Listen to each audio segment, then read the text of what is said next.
হেই, আমি উম্মে। আজকে আমি এক্সপ্লেন করবো a girl and her guard ডগের এপিসোড 5। এপিসোড শুরু হয় গত পার্টের শেষ থেকে। ইসাকুকে আমরা একটা ভ্যানে দেখি আর তার জ্ঞান ফিরে। সেই জ্ঞান ফেরার পর সে অনেক বেশি অস্থির হয়ে যায়। ইসাকু শুনতে পায় তার কিডন্যাপাররা উটোর ব্যাপারে কথা বলতেছে। কিছুক্ষণ পর ইসাকুদের গাড়ির পিছিয়ে একটা কালো রঙের গাড়ি এসে পড়ে। সেখানে ছিল উটো।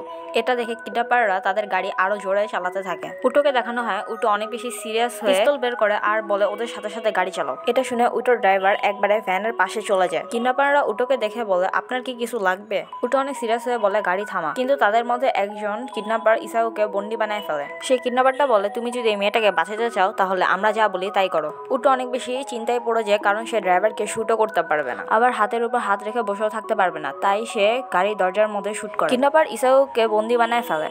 এখন উটো যদি কোনো একটি ভুল ডিসিশন নেয় তাহলে ইসাকুর কোনো না কোনো ক্ষতি হয়ে যেতে পারে। তাই সে মোটা লোকটাকে অনেক বেশি গালি দেয়। উটো লোকটাকে ওয়ার্নিং দিয়ে বলে ইসাকুর যদি কিছু হয় তাহলে সে তাকে মেরে ফেলবে। এসব কথা শুনে লোকটা যখন উটোর দিকে শুট করতে যাবে তখন ইসাকু তার মাথা দিয়ে লোকটার নাকে বাড়ি দেয়। লোকটার মনোযোগ সরে যায় আর উটো তার ভ্যান থেকে ইসাকুদের ভ্যানে এসে পড়ে।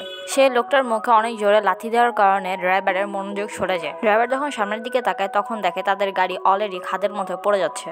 ভ্যান যখন পানিতে পড়ে যায় তখন উটো সাথে সাথে ইসাকুকে নিয়ে পাড়ের দিকে সাঁতরে আসতে থাকে। ইসাকু বলে তুমি এত আজেরা ওয়েতে আমাকে কেন বাঁচাইতে আসো? সেই কিডন্যাপার গুলো পানিতে পড়েছিল আর উটোকে বলতেছিল তাদেরকেও যাতে বাঁচায়।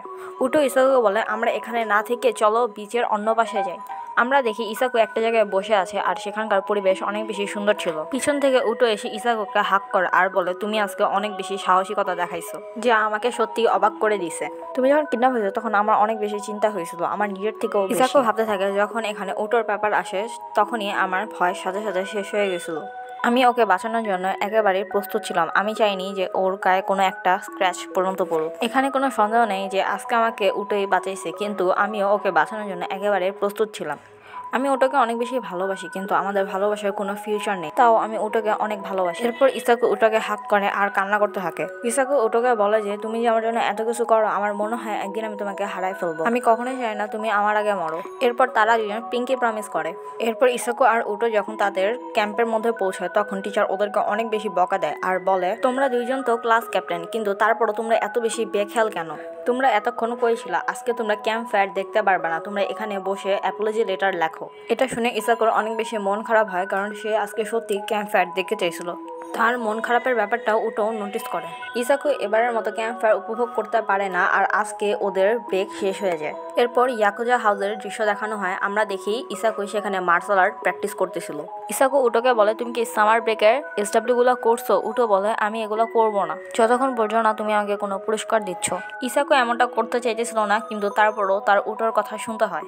ইসাকু উটোকে ওয়ার্ন করে বলে তুমি কোনো উল্টা সিধা হারকাত করবা না। সিন শিফট হয়। আমরা দেখি ইসাকু সুইমিং স্যুট পরে বসে আছে উটোর কথায়। ইসাকু তো এমন কিছু করতে চাইতেছিল না, কিন্তু তার করতে হয়। এরপর উটো আসে আর বলে আমি চাইতাম না মানুষ তোমার এই স্কিন গুলা দেখুক, তাই আমি তোমাকে সবার সামনে সুইমিং স্যুট পরতে মানা করছি। এটা শুনে ইসাকুর অনেক ভালো লাগে আর সে বুঝতে পারে উটো ওর জন্য অনেক বেশি ওভার প্রোটেক্টিভ। এরপর আমরা দেখি উটো ইসাকুর জন্য একটা ছোট করে ক্যাম্প ফায়ারের আয়োজন করছে, কারণ গতবার ইসাকু ক্যাম্প ফায়ার উপভোগ করতে পারে না। আমরা দেখি ইসাকু আর উটো অনেক সুন্দর একটা টাইম স্পেন্ড করে। আর এখানে শেষ হয়ে যায় a girl and her guard ডগের এপিসোড 5।